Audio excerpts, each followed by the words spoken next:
the name of God. Now I know what it feels like to be God. Oh.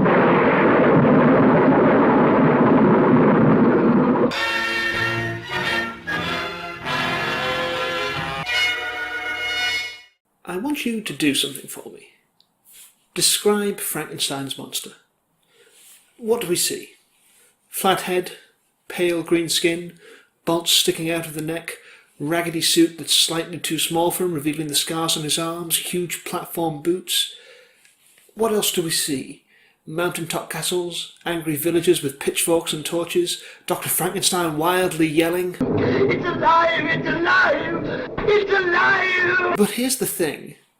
None of that is from the book.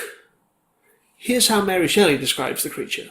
His yellowish skin scarcely covered the work of muscles and arteries beneath. His hair was of a lustrous black and flowing, his teeth of a pearly whiteness. But these luxuriances only formed a more horrid contrast with his watery eyes, that seemed almost of the same colour as the dun-white sockets in which they were set, his shrivelled complexion, and straight black lips. And there's no castles, no mobs.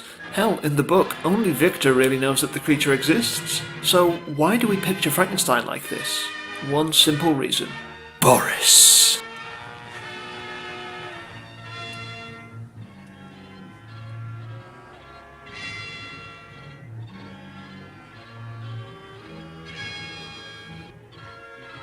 "1931 saw the release of Universal Studios' Frankenstein, directed by James Whale and starring Colin Clive as Henry Frankenstein. I'm gonna guess that Victor was too Germanic and that's why they changed it, but I don't know. And launching the career of horror icon and my personal lord and saviour, Boris Karloff.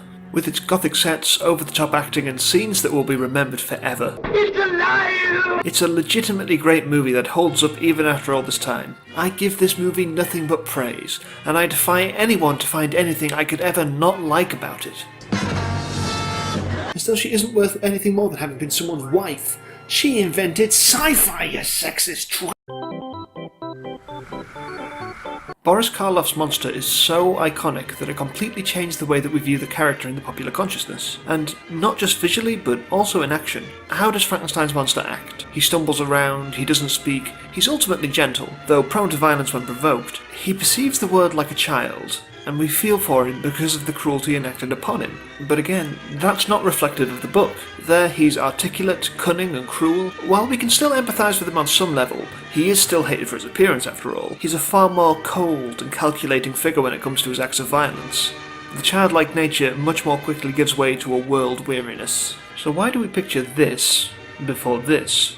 Because it's just so much more iconic. I mean, this image of the monster is how most of us will be introduced to him. I know it's how I was. The design by makeup legend Jack Pierce and director James Whale is so simple and recognisable that he translates really easily to cartoons, cereal mascots, postage stamps, amazing book covers, drink coasters, felt bags, salt and pepper shaker holders, and this weird toy thing where he's a mod and his trousers fall down and he blushes, and what even is this? Wait, it was featured in Close Encounters of the Third Kind? I'm so confused right now! And so this became what we see when we think of Frankenstein, and I love that.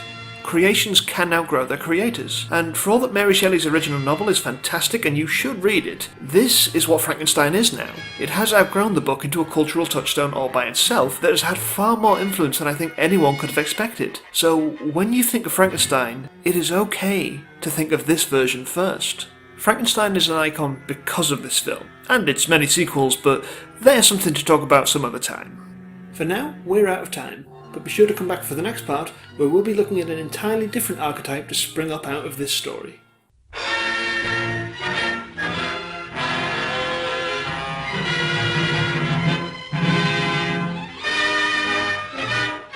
Thank you so much for watching the second part of Frankenstein Month. Let me know what you thought of it in a comment, and click on one of the things around here. And yes, my love for Boris Karloff is so great that I actually made a shrine for him in my boiler cupboard.